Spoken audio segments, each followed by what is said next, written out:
시청자 여러분 안녕하십니까? 새해가 되면서 기한이 연장되거나 새로 시행되는 지방세 제도들이 많습니다.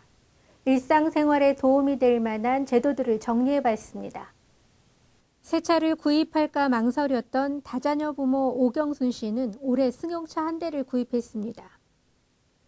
지난해 말 종료 예정이었던 다자녀 가정 차량 취득세 감면 제도가 향후 3년까지 연장됐기 때문입니다. 저는 다자녀 부부인데 제가 오늘 차량 취득을 했는데 취득세 210만 원을 감면받았어요. 앞으로 이런 제도가 우리 도민한테 큰 도움이 돼서 여러모로 혜택을 받았으면 좋겠습니다. 2018년까지 다자녀 가정 차량과 장애인용 차량의 취득세는 전액 감면. 경차와 전기 자동차는 4%, 임대주택은 1%의 감면 혜택을 받을 수 있습니다. 담배 소비세에 포함됐던 지방교육세 역시 최장 3년간 연장돼 약 1조 원의 지방교육 재정 손실을 막을 수 있습니다. 올해 새롭게 개정된 제도는 종업원을 대상으로 한 주민세 면제 기준입니다. 그동안 사업주는 종업원 급여 총액의 0.5%를 매달 10일까지 신고 납부해야 했는데 앞으로는 급여가 낮은 사업장은 면제되고 급여가 높은 사업장은 면제 기준을 종업원 수에서 월 평균 급여액으로 조정됩니다. 또 2년 이상 방치됐던 건축물을 취득할 경우에는 취득세 4%를 감면하는 새로운 제도도 도입됐습니다. 지방소득세 신고 절차도 간소화됩니다. 과거에는 기업이 사업장을 둔 지자체마다 과세 서류를 제출했지만 올해부터는 본점 소재의 지자체 한 곳에만 제출하면 됩니다. 과세권자 중심의 그 세정을 납세자 중심의 세정으로 바꾸기 위해서 지난해 도민들로부터 직접 의견 수렴한 결과를 건의해서 이번 지방세법에 많이 반영됐습니다. 도는 총 178종의 제도를 3년간 연장하면서 1년간 약 8천억 원, 3년간 약 2조 4천억 원의 세제 지원을 할 계획입니다. 그동안 오산 시민들은 실업급여나 내일배움 카드를 신청하기 위해서 평택까지 가야 하는 번거로움이 있었습니다. 이제부터는 평택까지 가지 않아도 실업급여 신청은 물론 구직과 복지, 금융, 상담까지 한꺼번에 받을 수 있게 됐습니다. 오산 고용복지플러스센터.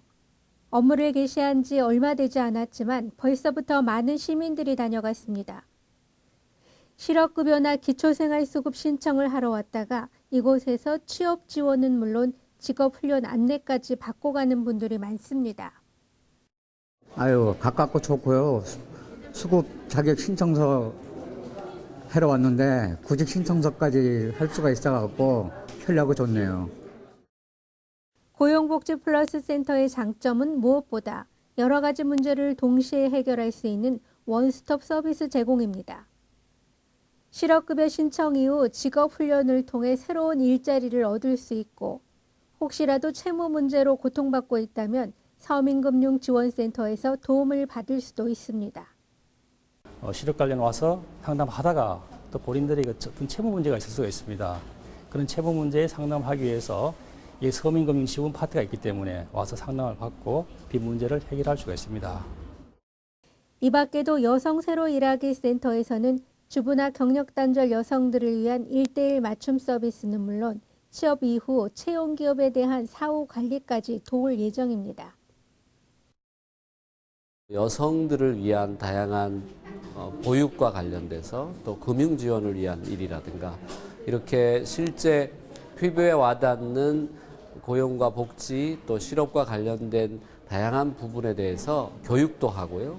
다양한 지원 서비스를 가깝게 하는 의미로 원스톱으로 해결하는 이 고용복지센터가 오산에 이렇게 개소하게 돼서 앞으로 오산시 고용복지플러스센터는 정부 또는 지역사회와의 협의를 통해 무료 법률 상담, 아이 돌보미 등 복지 관련 서비스를 확대해 나갈 예정입니다. 평택시 농축산물 대표 브랜드 슈퍼오닝, 평택시가 고품질 우수농산물 생산을 위한 농업인 실용교육을 지난 6일부터 실시했습니다. 7일 농업기술센터 대강당, 이곳에서 2016년 농업인 실용교육 중 쌀 수입 개방 대응 교육이 실시됐습니다. 200여 명의 농업인들이 참여한 가운데 쌀 수입 개방과 대응 전략, 농정 특강, 기능성 쌀 재배 사례 등의 내용으로 강의가 진행되고 있습니다.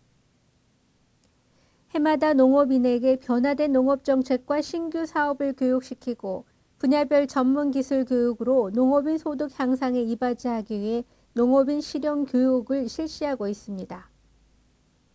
올해 농업인 실용 교육은 6일 강서농을 시작으로 쌀 수입 개방 대응, 친환경 농업, 축산 등 8개 분야 19개 과목으로 15일까지 시 단위 품목별 전문 교육이 실시됩니다.